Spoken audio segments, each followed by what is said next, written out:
Injil Lukas pasalnya yang ke-14 ayat 15 sampai ayatnya yang ke-24. Perumpamaan tentang orang-orang yang berdalih. Mendengar itu berkatalah seorang dari tamu-tamu itu kepada Yesus, "Berbahagialah orang yang akan dijamu dalam kerajaan Allah." Tetapi Yesus berkata kepadanya, ada seorang mengadakan perjamuan besar dan ia mengundang banyak orang. Menjelang perjamuan itu dimulai, ia menyuruh hambanya mengatakan kepada para undangan, "Marilah, sebab segala sesuatu sudah siap." Tetapi mereka bersama-sama meminta maaf. Yang pertama berkata kepadanya, "Aku telah membeli ladang dan aku harus pergi melihatnya. Aku minta dimaafkan." Yang lain berkata, "Aku telah membeli 5 pasang lembu kebiri dan aku harus pergi mencobanya. Aku minta dimaafkan." Yang lain lagi berkata, "Aku baru kawin dan karena itu aku tidak dapat datang." Maka kembalilah hamba itu dan menyampaikan semuanya itu kepada tuannya. Lalu murkalah tuan rumah itu dan berkata kepada hambanya, "Pergilah dengan segera ke segala jalan dan lorong kota, dan bawalah kemari orang-orang miskin dan orang-orang cacat, dan orang-orang buta dan orang-orang lumpuh." Kemudian hamba itu melaporkan, "Tuan, apa yang Tuan perintahkan itu sudah dilaksanakan, tetapi sekalipun demikian masih ada tempat." Lalu kata tuan itu kepada hambanya, "Pergilah ke semua jalan dan lintasan dan paksalah orang-orang yang ada di situ masuk ke, karena rumahku harus penuh." Sama-sama. Sebab aku berkata kepadamu, tidak ada seorang pun dari orang-orang yang telah diundang itu akan menikmati jamuanku. Tepuk tangan buat firman Tuhan, saudara-saudara. Yesus memberikan satu perumpamaan, dan perumpamaan ini selalu saya dan saudara mudah sekali untuk mengerti. Kenapa? Karena di ayat-ayat sebelumnya, kalau saya dan saudara pelajari, nanti baca di rumah, Yesus baru saja datang di rumah salah satu pemimpin orang Farisi. Untuk apa, saudara-saudara? Untuk makan malam di rumah salah satu pemimpin orang-orang Farisi. Nah, ketika Yesus ada di sana, maka ada banyak orang itu yang hadir di sana pun juga, dan mereka pun juga mau ada bersama dengan Yesus dan juga salah satu pemimpin Farisi yang Yesus itu datang ke rumahnya. Kebiasaan daripada orang-orang Yahudi adalah ketika hari Sabat mereka selesai beribadah, maka mereka selalu berkumpul di rumah mereka masing-masing untuk mereka selalu makan dan minum dan ngobrol bersama-sama. Nah, saudara-saudara, ketika kita baca firman Tuhan ini, Yesus memberikan satu perumpamaan karena ada satu orang yang sangat-sangat meresponi apa yang ditunjukkan oleh Tuhan Yesus Kristus. Kenapa, saudara-saudara? Di situ ada seorang yang berkata, "Berbahagialah orang yang akan dijamu dalam kerajaan Allah." Dari makan malam di rumah seorang pemimpin Farisi, berubah arah menjadi orang yang berbahagia adalah orang yang akan dijamu dalam kerajaan Allah. Saudara tahu, salah satu bagian yang kita dapatkan ketika kita masuk dalam kerajaan sorga adalah kita akan melakukan pesta perjamuan kawin anak domba. Yang pertama yang kita dapatkan adalah upah dan mahkota. Kenapa? Karena orang-orang benar, ketika kita berjumpa dengan Tuhan, maka semua yang kita kerjakan di dunia ini akan ada imbalannya. Jadi saudara ibadah, saudara melayani itu bukan sia-sia. Itu ada imbalan, ada upah, ada mahkota. Apalagi saudara-saudara yang melayani itu dengan sungguh-sungguh. Makanya firman Tuhan berkata, semua orang harus menghadap takhta pengadilan Kristus. Untuk apa? Untuk menerima. Pengadilan Kristus adalah pengadilan yang bukan memberi hukuman, tapi pengadilan yang memberikan upah dan mahkota kepada saya dan saudara. Tapi yang kedua pun juga adalah kita akan yang namanya melakukan pesta perkawinan anak domba. Coba kita baca ya. Wahyu 19, saudara-saudara. Firman Tuhan berkata, Wahyu 19 ayat 6 sampai 9. Firman Tuhan berkata, lalu aku mendengar seperti suara himpunan besar, orang banyak, seperti desau air bah, dan seperti deru guru yang hebat, katanya, haleluya, karena Tuhan Allah kita yang Maha Kuasa telah menjadi Raja. Marilah kita bersukacita dan bersorak-sorai dan memuliakan Dia, karena hari perkawinan anak domba telah tiba, dan pengantinnya telah apa, saudara-saudara? Siap sedia. Siapa itu anak domba, saudara-saudara? Kita. Tuhan. Siapa itu pengantin perempuan? Kita atau orang percaya atau gereja Tuhan. Dan kepadanya dikaruniakan supaya memakai kain lenan halus yang berkilau-kilauan dan yang putih bersih. Lenan halus itu adalah perbuatan-perbuatan yang benar dari orang-orang kudus. Jadi ingat, orang yang masuk surga adalah orang yang memakai apa, saudara-saudara? Kain lenan halus yang berkilau-kilauan dan yang apa? Putih bersih. Itu merupakan simbol atau lambang dari apa? Perbuatan-perbuatan yang benar dari orang-orang kudus. Jadi orang bilang saya Kristen, tapi dia tidak menunjukkan perbuatan sebagai seorang Kristen, maka dia pun tempat tidak ada dalam kerajaan surga. Sebab keselamatan saudara-saudara selalu diikuti dengan perbuatan baik. Amin. Saudara ingat, Paulus kirim surat dari penjara kepada jemaat Filipi. Dia bilang begini, tetaplah kerjakanlah keselamatanmu waktu aku hadir bersama dengan kalian dan ketika aku tidak ada bersama dengan kalian. Ada amin? Lanjut, firman Tuhan berkata, lalu ia berkata kepadaku, tuliskanlah, berbahagialah mereka yang diundang ke perjamuan kawin anak domba. Katanya lagi kepadaku, perkataan ini adalah benar, perkataan-perkataan dari Allah. Jadi saudara lihat, kita semua akan melakukan satu acara di sorga. Namanya adalah pesta perkawinan anak domba. Nah, pertanyaannya, orang yang mau ada di sorga dan mau untuk yang namanya terlibat dalam pesta perkawinan anak domba, dia adalah orang yang tidak boleh punya spirit atau dosa berdalih dalam kehidupannya. Kenapa? Karena orang yang berdalih adalah orang yang harusnya bisa terlibat di dalam yang namanya kerajaan sorga, tapi justru karena dalihnya, karena alasannya, itu yang membuat dia kehilangan surga dalam kehidupannya. Tuhan kasih 3 perumpamaan. Yang pertama adalah, kalau saya dan saudara baca teks firman Tuhan tadi, orang yang pertama ini berkata bahwa apa, saudara-saudara? Dia minta dimaafkan. Kenapa? Karena dia baru saja membeli ladang dan harus pergi melihatnya. Dia minta dimaafkan. Saudara-saudara, orang Yahudi kalau bikin pesta atau perjamuan, itu mereka tuh undang orang tuh jauh-jauh hari. Dan ketika mereka undang orang, mereka tidak kasih tahu jam berapa itu pesta akan dibuat. Yang mereka kasih tahu itu cuma tanggal, bulan, dan harinya. Saudara tidak percaya? Lihat ayat di atas, pasal 14 tadi, ayatnya yang ke-12a. Firman Tuhan berkata, dan Yesus berkata juga kepada orang yang mengundang dia, apabila engkau, apa saudara-saudara? Mengadakan perjamuan siang atau apa? perjamuan malam. Perjamuan malam. Jadi mereka kalau bikin pesta perjamuan bisa siang, bisa malam. Ingat, Alkitab ditulis dalam budaya orang Yahudi. Bukan orang air mata, bukan orang mantasi, bukan orang rote, bukan orang sabu. Jadi saudara harus belajar dari konteks budaya di mana Alkitab itu dicatat. Amin.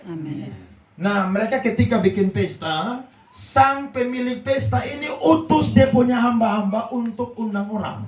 Dan ketika dia pulang, dia harus pastikan bahwa orang-orang yang diundang itu pasti akan menghadiri. Ketika dia sudah menyiapkan makanan, minuman, acara sudah berjalan dengan baik nanti, maka dia utus sekali lagi dia punya hamba-hamba untuk menyampaikan kepada para tamu undangan yang terhormat bahwa pesta sudah siap dimulai. Maka kalian bersiap-siaplah untuk apa, saudara? Hadir dalam pesta perjamuan besar tersebut. Dan pada saat itu pestanya berlangsung malam hari.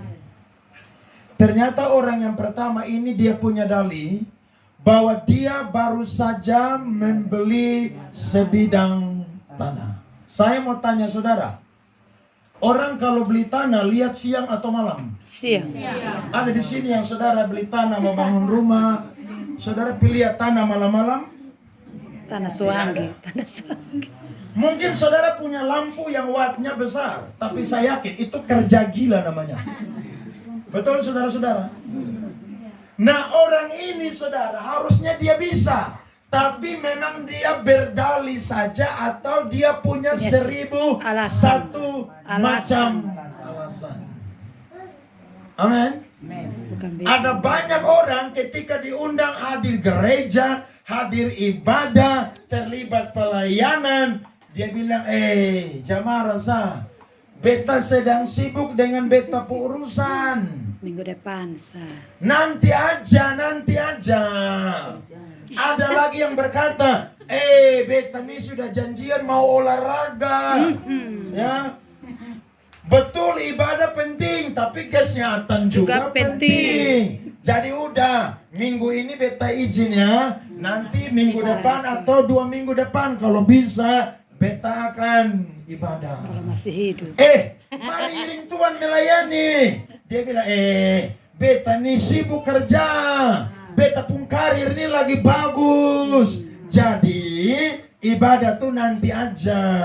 Kalau beta sudah selesai pekerjaan, semua target-target sudah selesai, nanti beta akan gabung ibadah dan pelayanan. Saudara lihat, manusia terlalu punya banyak dalih atau alasan.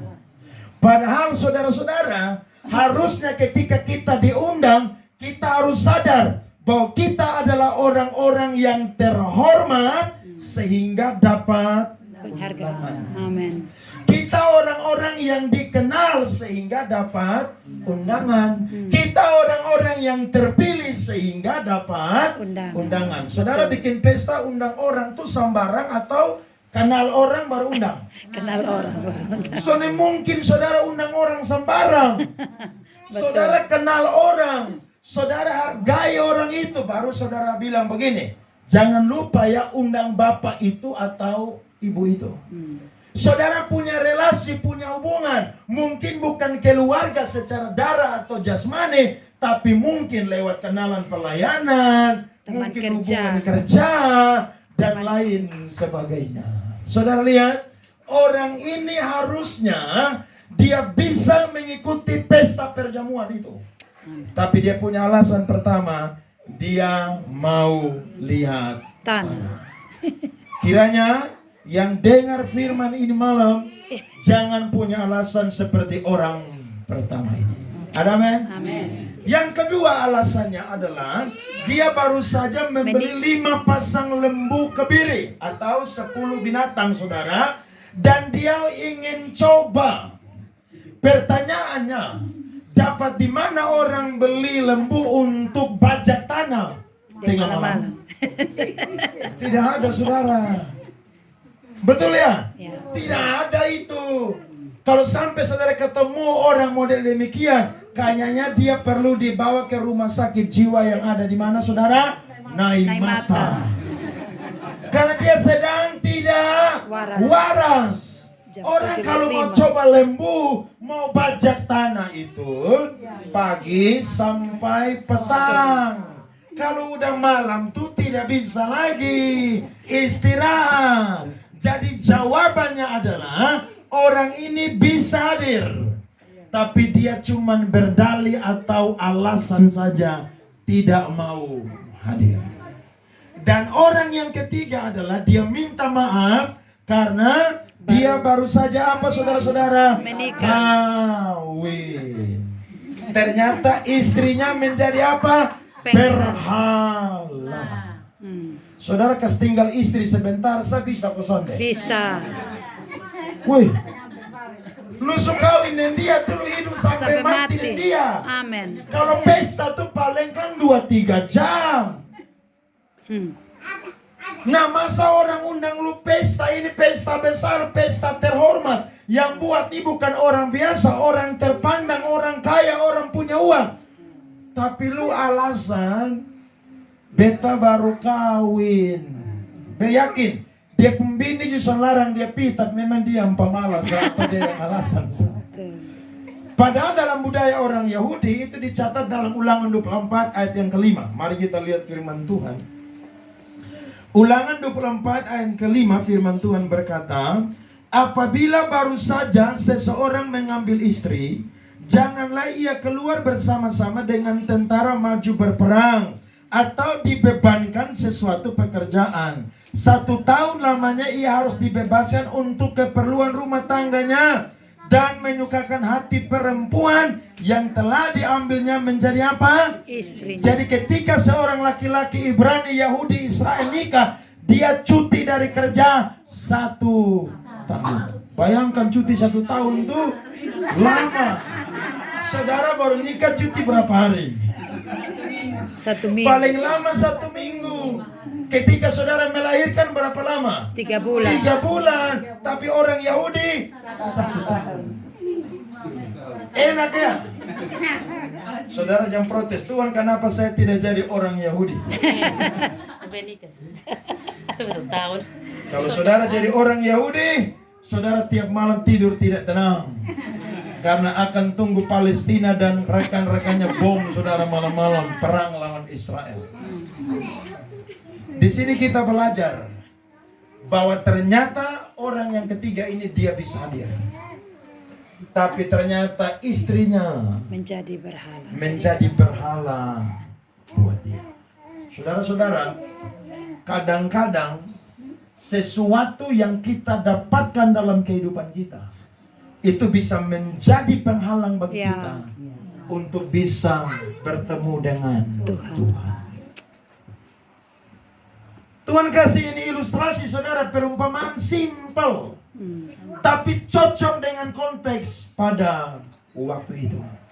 Orang Kristen saudara, kita ini bukan dalam keadaan yang berduka, tapi orang Kristen selalu ada dalam keadaan yang berpesta.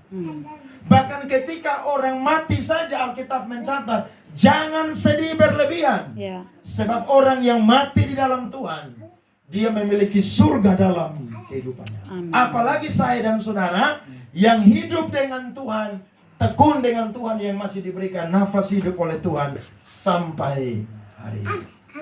3 kelompok manusia ini lupa bahwa semua yang mereka dapatkan itu adalah pemberian daripada siapa saudara? Tuhan.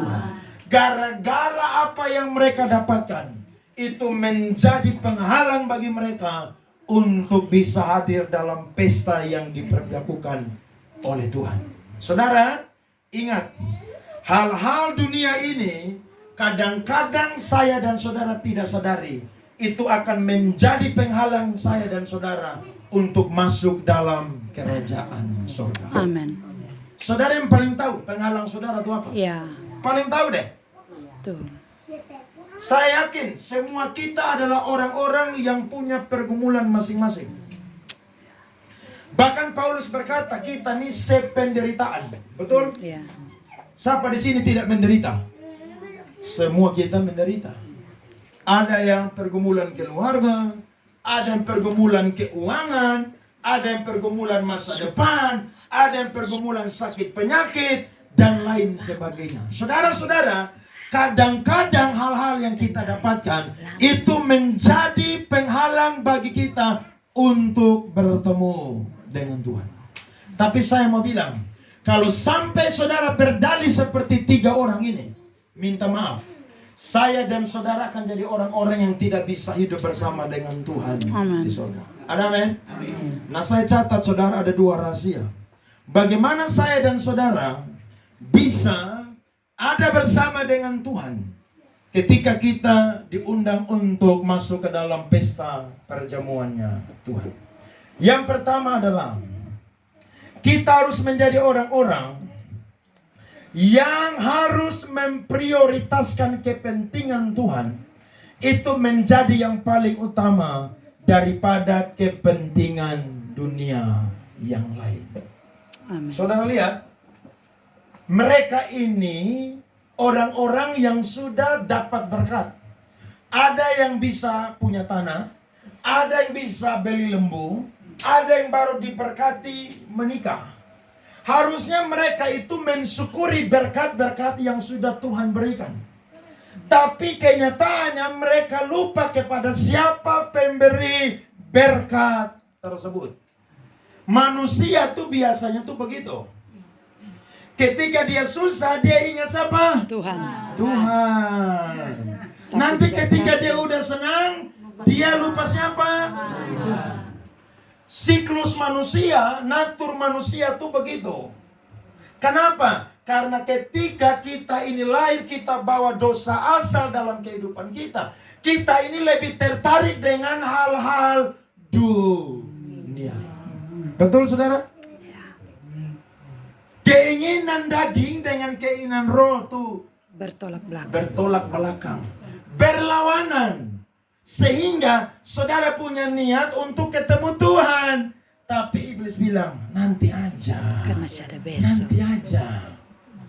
Saudara mau berdoa di rumah nih, mau masuk kamar, mau saat teduh.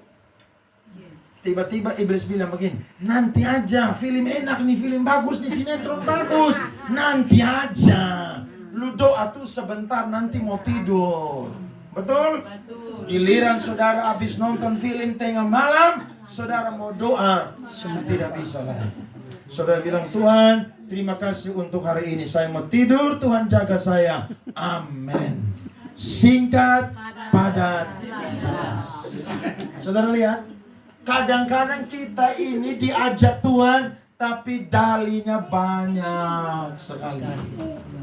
Dulu saudara belum dapat kerja, saudara bilang, Tuhan, kalau Tuhan kasih saya pekerjaan, sesibuk-sibuknya saya kerja, saya tidak akan pernah hilang dari tikar persekutuan doa.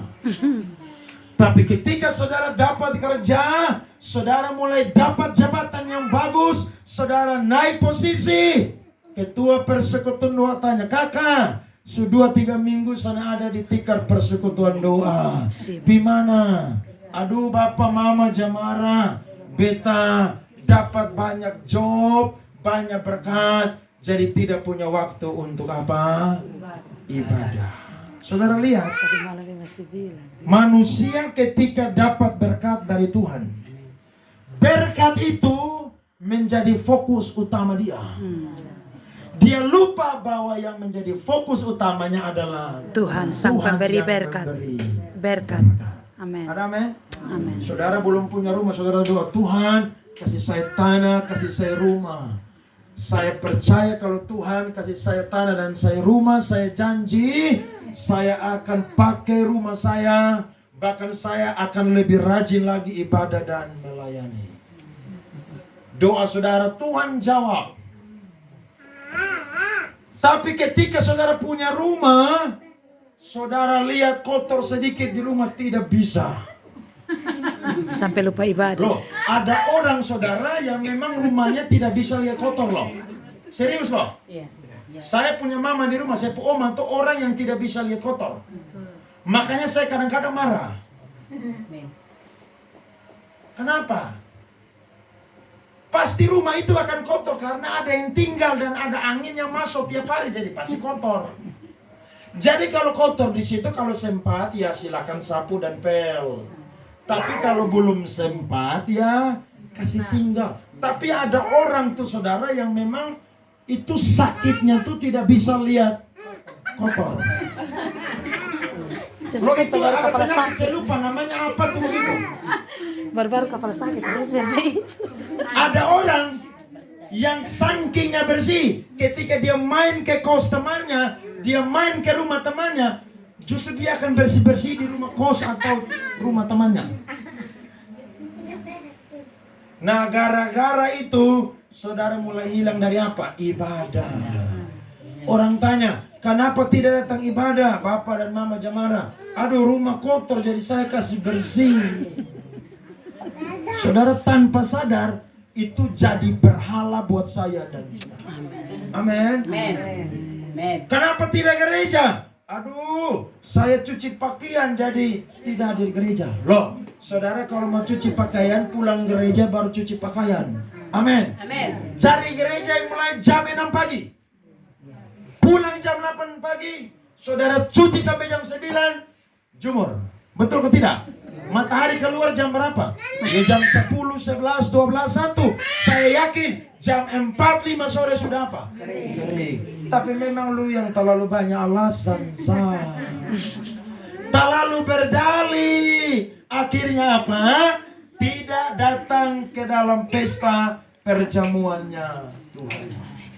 Padahal saudara lihat, orang-orang yang diundang adalah orang-orang yang dipilih loh. Ya, betul. Kalau kita baca firman Tuhan tadi, Tuhan pesta marah. Kenapa? Karena mereka sudah janji hadir, hari jam mereka tidak Hadir.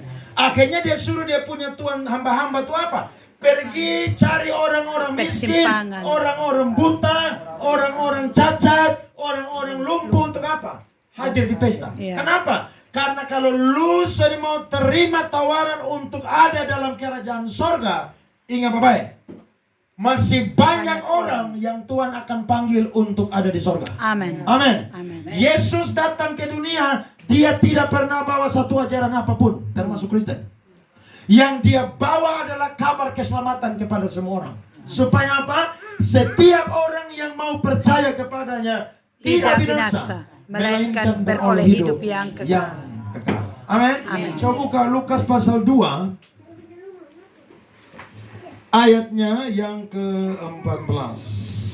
Firman Tuhan berkata, Lukas 2 ayat 14. Kemuliaan bagi Allah di tempat yang maha tinggi dan damai sejahtera di bumi di antara manusia yang berkenan kepadanya. Tema Manusia Natal. yang berkenan kepadanya Tema Natal ini. adalah manusia yang mau meresponi akan panggilan dan undangannya Tuhan. Amin. Amin. Amin.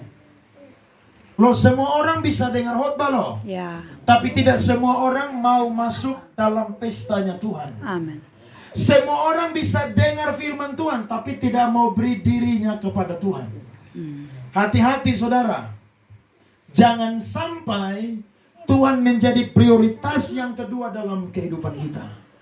Harusnya Tuhan menjadi prioritas yang pertama dalam kehidupan kita.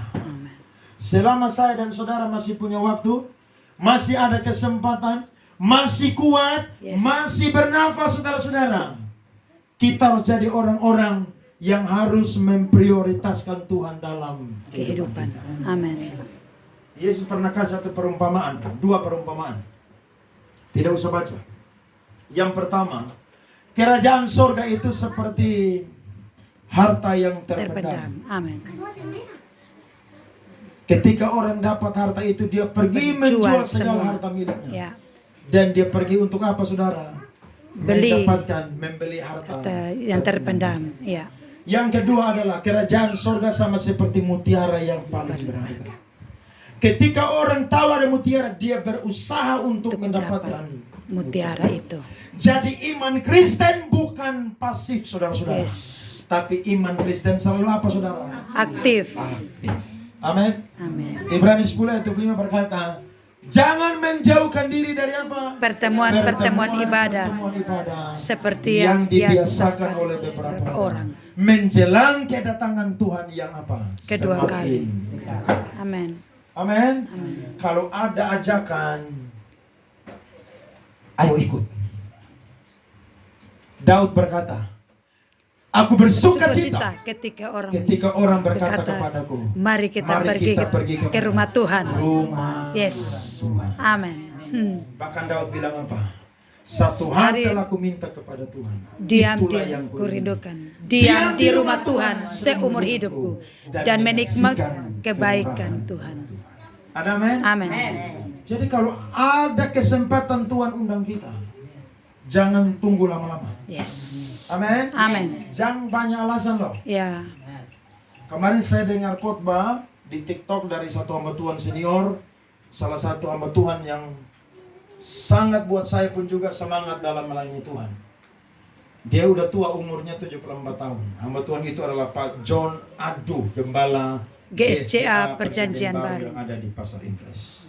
Dia khotbah di TikTok kurang lebih 2-3 menit. Dia cerita 30-40 tahun yang lalu dia baru jadi pendeta. Ada satu anak muda di Nekoten, dia anak muda yang paling sukses di Nekoten. Tapi pekerjaan yang tidak benar atau najis. Dia adalah seorang germo. Saudara tahu germo? Perempuan yang orang yang cari laki-laki kasih perempuan dan cari perempuan kasih laki-laki. Dia orang pertama di Nekoten yang punya motor 30-40 tahun yang lalu. Orang yang punya motor pada zaman itu orang kaya. Ya. Dan Pak John Adu berkata, jalan raya aja masih batu-batu, saudara. Dia naik motornya, dia sampai di depan gereja dan rumah Pak John Adu di Pasar Impres. Dia berhenti dan dia gas-gas motor di depan Pak John Adu. Pak John Adu panggil dia, "Nyong, mari sini." Dia apa?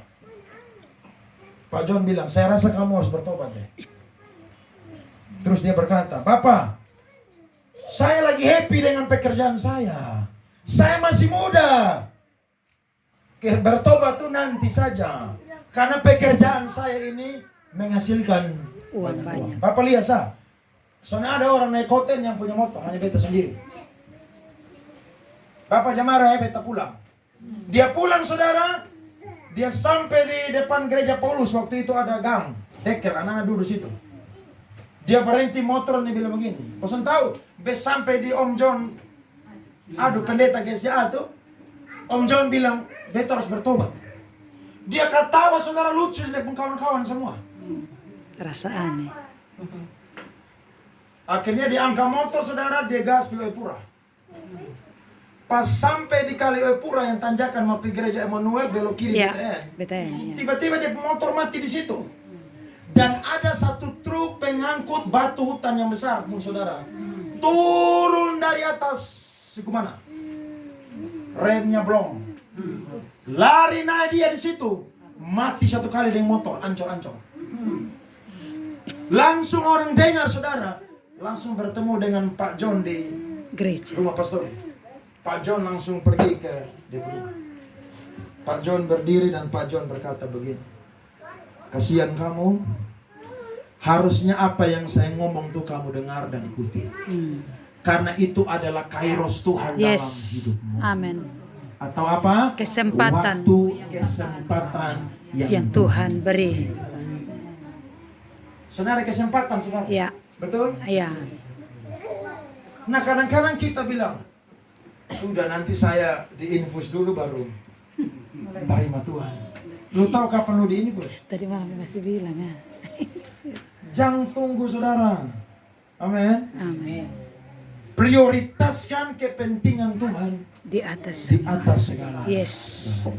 Amin. Saya suka dengan salah satu surat Paulus, itu surat Roma.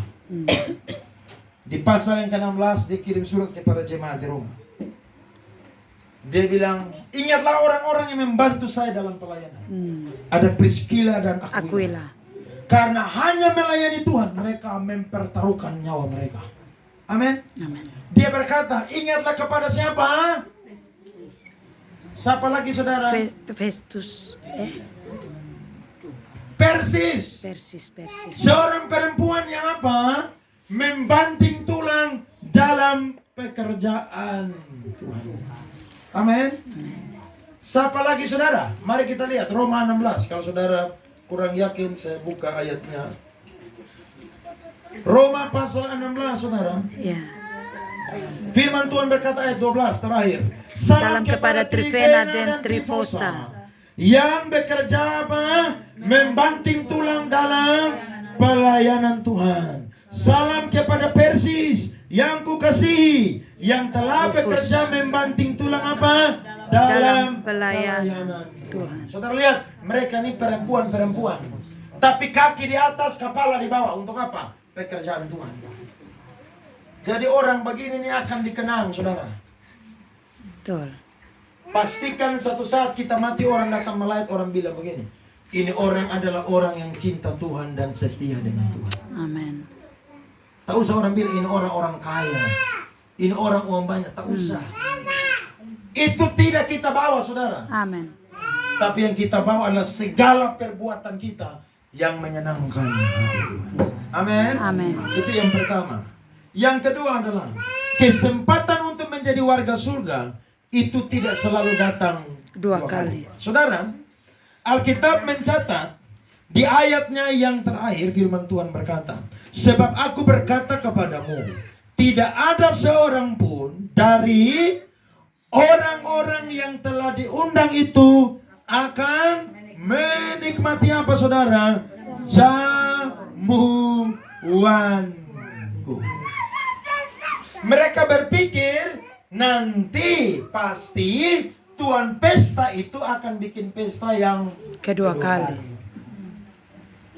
Pasti mereka akan apa? Diundang Kenapa? Karena mereka kan sahabat, mereka kan kenalan, mereka kan orang yang dihormati. Pasti mereka akan dapat kesempatan yang Kedua. Saya mau berkata, kadang-kadang kesempatan yang kedua itu tidak selalu datang, saudara-saudara. Ya, betul. Amin. Amin. Ingat kisah tentang anak terhilang? Ya.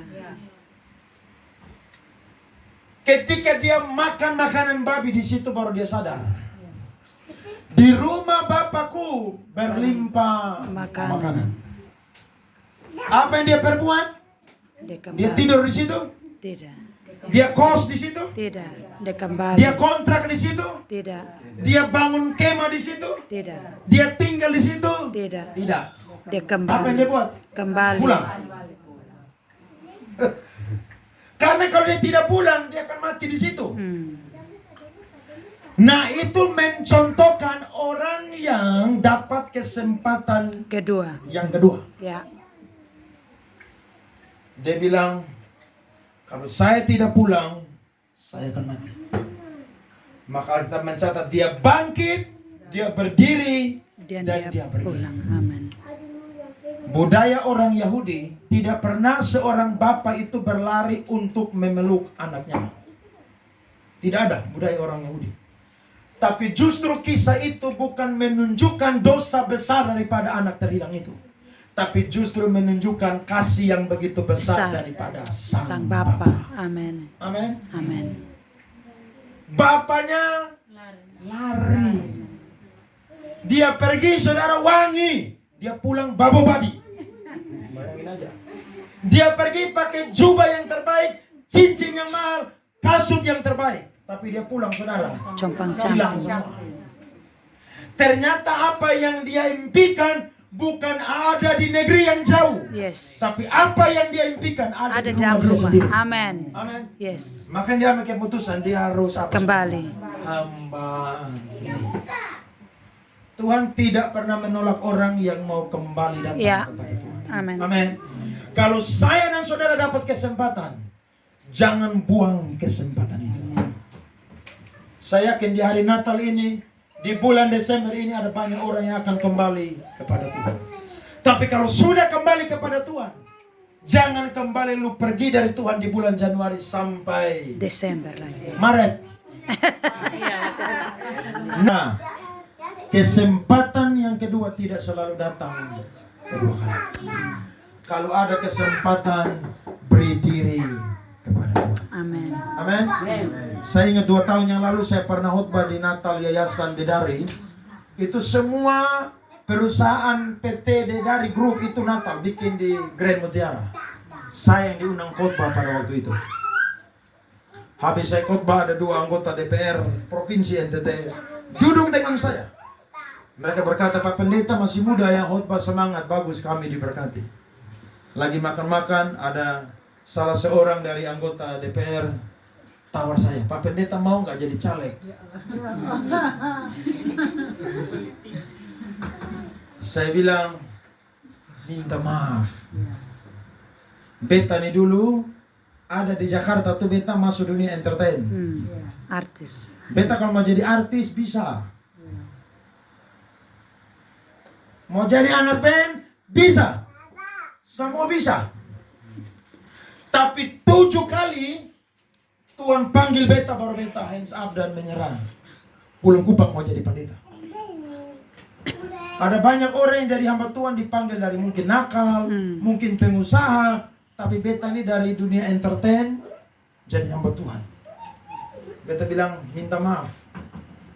Mau kasih saya uang berapapun, saya sudah sumpah ketika didoakan, ditabiskan, diurapi jadi pendeta, jadi gembala sidang. Sekali saya jadi hamba Tuhan, saya akan jadi hamba Tuhan sampai. Haleluya. Amin. Mau gaji yang besar pun itu cuman Bonus. Amin. saudara mau gaji besar, mau makan berapa banyak. Betul. Coba saudara uang banyak tiap hari makan sate kambing, daging babi, rendang. Kolesterol darah tinggi. Saudara mati cepat. Iya, betul. Betul. Iya. Tapi kalau saudara pas-pas cukup, hari ini makan daging babi, besok makan sayur pepaya, tumis terasi, kurus tinggi. Nah, sehat, darah stabil, malaria hilang. Betul toh? Darah tinggi turun. Paulus bilang ibadah kalau disertai Dengan rasa cukup, apa saudara? Dengan rasa syukur. Banyak manfaatnya. Saya bilang minta maaf, ajak orang lain saja. Mungkin ajak pendeta yang susun ada visi pelayanan itu, ajak dia. Bro, sekarang ini ada pendeta Banyak. caleg banyak. Iya, betul. Pendeta yang model begitu, pendeta yang sudah kehilangan visi dalam pelayanannya, dalam hidupnya. Sebab ketika belasan puluhan tahun yang lalu engkau diurapi, ditabiskan jadi hamba Tuhan, engkau sudah bernasar sampai mati engkau akan menjadi pemberita Injil.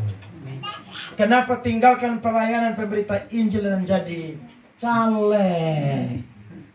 Emangnya jadi caleg baru kamu bisa jadi berkat buat orang? Emangnya jadi caleg baru kamu bisa bantu orang? Tidak saudara. Itu bagian orang-orang yang bukan menjadi hamba Tuhan. Bagian kita adalah bekerja di ladangnya Tuhan dan menjadi berkat lewat pemberitaan Injil dan juga kehidupan kita kepada banyak orang. Amin. Kalau ada kesempatan, jangan buang. Amin. Makanya orang kalau tawar saya bilang, minta maaf ya. Tawar orang lain aja deh. Andre Saleh Sukomit sampai mati jadi pendeta. Biar mau pimpin jemaat 2-3 orang pun juga sampai mati jadi pendeta. Tapi saya percaya jalan hidup orang benar seperti cahaya fajar. Yes. Yang kian bertambah terang Sampai terang tengah. benderang. Beri tepuk Amin. tangan kepada Tuhan. Amin. Amin. Jadi kalau ada kesempatan Tuhan beri, jangan buang kesempatan itu. Selagi masih ada waktu, beri waktu kita kepada Tuhan. Yes. Tuhan mau pakai kita untuk pekerjaan Tuhan. Amin. Amin. Amin. Masih banyak orang belum bertobat. Ini tugas saya dan saudara untuk beritakan ini. Ayat terakhir Roma 10 ayat 9, 10 dan 13. Roma 10 ayat 9, 10 dan 13. Mari kita baca firman Sebab bersama-sama. jika kamu- 1, 2, 3. Sebab jika kamu mengaku dengan mulutmu bahwa Yesus adalah Tuhan dan percaya dalam hatimu bahwa Allah telah membangkitkan Dia dari antara orang mati, maka kamu akan diselamatkan. Karena dengan hati orang percaya dan dibenarkan, dan dengan mulut orang mengaku dan diselamatkan. 13. Sebab barang siapa yang berseru kepada nama Tuhan akan diselamatkan. Amin. Tidak dicatat siapa yang beragama Kristen akan diselamatkan. Ya. Tidak ada. Amin. Yang dicatat adalah siapa yang percaya dengan bibir, mulut, lidah dan hati Yesus adalah Tuhan, dia akan Diselamatkan. Amin. Amin. Jangan buang kesempatan. Dosa berdali menjadi salah satu penghalang bagi kita untuk masuk dalam Kerajaan surga. Saudara mau ada dalam kerajaan surga? Mau mengikuti pesta perjamuan kawin anak domba? Kiranya tergenapi dalam kehidupan kita. Tuhan berkati kita semua. Amin buat firman Tuhan.